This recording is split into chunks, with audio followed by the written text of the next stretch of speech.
2008 წელს, როდესაც საქართველოს წინააღმდეგ განხორციელდა იმავე მასშტაბის აგრესია, რაც თავის დროზე ავღანეთის, ჩეხოსლოვაკიის, უნგრეთის, სხვა ქვეყნების წინააღმდეგ განახორციელა საბჭოთა კავშირმა, იმავე მასშტაბის ძალებით, იმავე გააფთრებით და იმავე მიზნებით, რომ პრაქტიკულად ამ ქვეყნების სუვერენიტეტი და დამოუკიდებლობა ფორმალობად ექციათ, თქვენი აქტიური ჩარევით მოხერხდა ყველაზე მთავარი მიზნის ჩვენი აგრესორის თავიდან აცილება. ამ ომის შეუმბრუნების მომენტი იყო ის დღე, როდესაც ამერიკის შეერთებული შტატების რუსეთმა შეატყობინა, რომ მათ უნდა გაეყვანათ თავისი სატრანსპორტო თვითმფრინავი თბილისის აეროპორტის ასაფრენი ბილიკიდან, ვინაიდან რუსეთის საჰაერო ძალები აპირებდნენ თბილისის საერთაშორისო აეროპორტის დაბომბვას და ამერიკის შეერთებული შტატების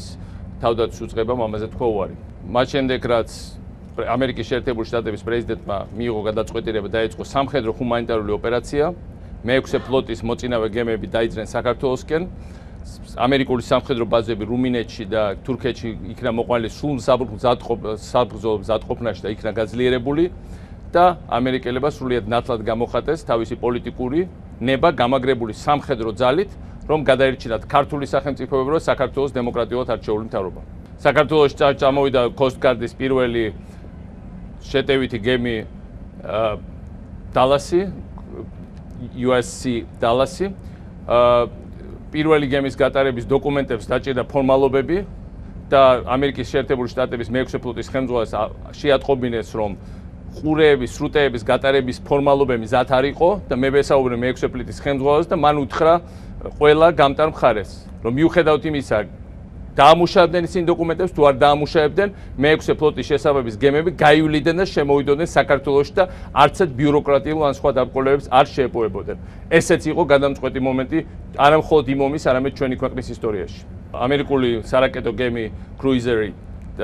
მაკფოლი იყო პირველი ყველაზე ერთ-ერთი დიდი გემი, რომელიც მე-6 ფლოტის, რომელიც შემოვიდა და დადგა საქართველოს პორტებში და ესეც იყო რეალურად ნიშანი იმისა, რომ ამერიკა არ ხუმრობდა და ამერიკის შეერთებული შტატების ნება იყო ურყევი და სწორედ ამ ყველაფრის შედეგად ქართული არმიის გმირული წინააღმდეგობის შედეგად ქართველი ხალხის უპრეცედენტო მობილიზაციის და ამერიკის შეერთებული შტატების პირდაპირი ჩარევის შედეგად ქართული სახელმწიფოები რომ გადარჩა ასე რომ ეს ამ მრავალათასწლიანი ერის ისტორიაში ჩაიწერება როგორც ერთ-ერთი ყველაზე გადამწყვეტი მნიშვნელოვანი შემოbrunების მომენტი და ერთ-ერთი ყველაზე მნიშვნელოვანი მომენტი იმისა, რომ ჩვენ დაგვიდგა სოფლიოს ყველაზე ძლიერი სახელმწიფო გვერდზე. ასეთი რამ საქართველოს ისტორიაში ძალიან იშვიათად მოხდა, თუ საერთოდ მოხდა.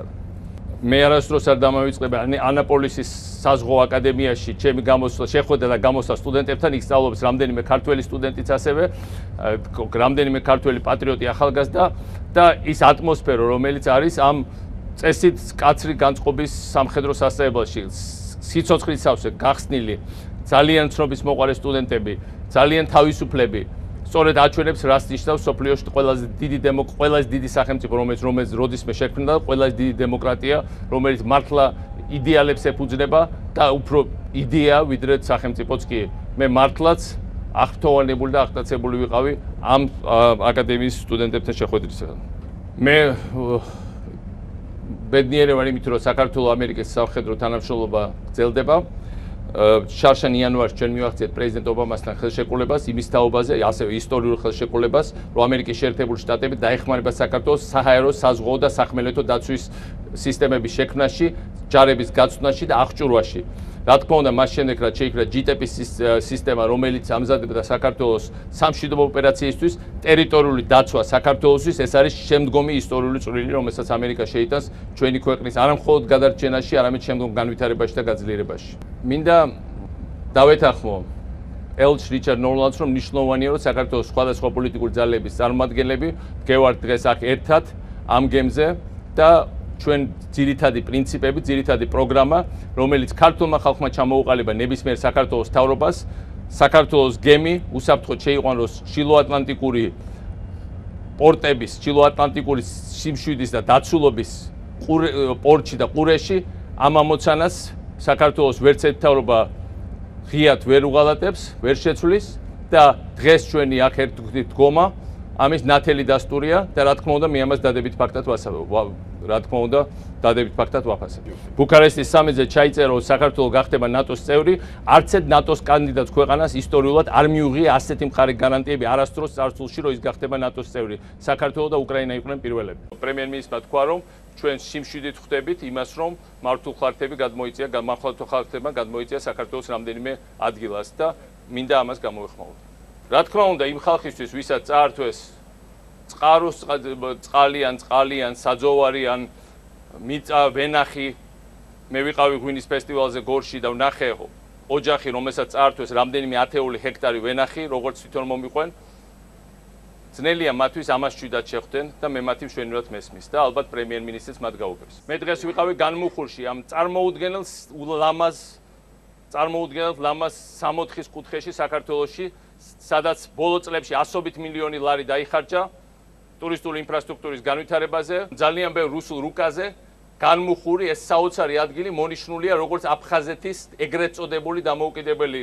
რესპუბლიკის ტერიტორია და მინდა ყველას უთხრა რომ თუ რუსები შემდეგ ნაბიჯად გადმოწევენ თავის მართულ ხარჯებს და მოიქცევენ შიგ ამ აყვავებულ განმუხურს მე როგორც საქართველოს პრეზიდენტი და უბრალოდ როგორც საქართველოს მოქალაქე ამას შვიდად ვერ შევხედავ და ვერ შევხედავ ყველა შვიდად ვერავის ვინც ამას შვიდად შეხედავს. რა თქმა უნდა მე არავის არ მოუწოდებ ომისკენ, მით უმეტეს რუსეთთან ომისკენ, მაგრამ ჩვენ ბევრად ნაკლები დრო უნდა ვხარჯოთ საერთაშორისო არენაზე ერთმანეთთან დასაპირისპირებლად და ყველამ ერთად ხელები უნდა ჩავკვიდოთ ერთმანეთს იმისათვის რომ მართულ ხარჯები მეტად აღარ იმებოდეს ჩვენ ტერიტორიაზე. ამავე გამოსვლაში მე მოვისმინე ის რომ რუსეთი აგრესორია, ეს მისასალმებელი და სწორი თეზისია, მაგრამ იმავე დროს გაიჟღერა რომ ქართულ მხარეს ეკისრება პასუხისმგებლობა იმ ომზე. მინდა ვთქვა 2-20 სიტყვა პასუხისმგებლობაზე, იმიტომ რომ რა თქმა უნდა მე მეკისრება პასუხისმგებლობა და ყველა ჩვენგანს ეკისრება პასუხისმგებლობა და მე ვისაუბრებ იმაზე თუ რა სახის პასუხისმგებლობა ეს. პასუხისმგებლობა ჩვენი არის ის პასუხისმგებლობა, რომელიც გქონდა და აქვს რომელაშვილების ოჯახს, რომელსაც მე ვესტუმრე გდანში, თბილისში. გიორგი რომელაშვილი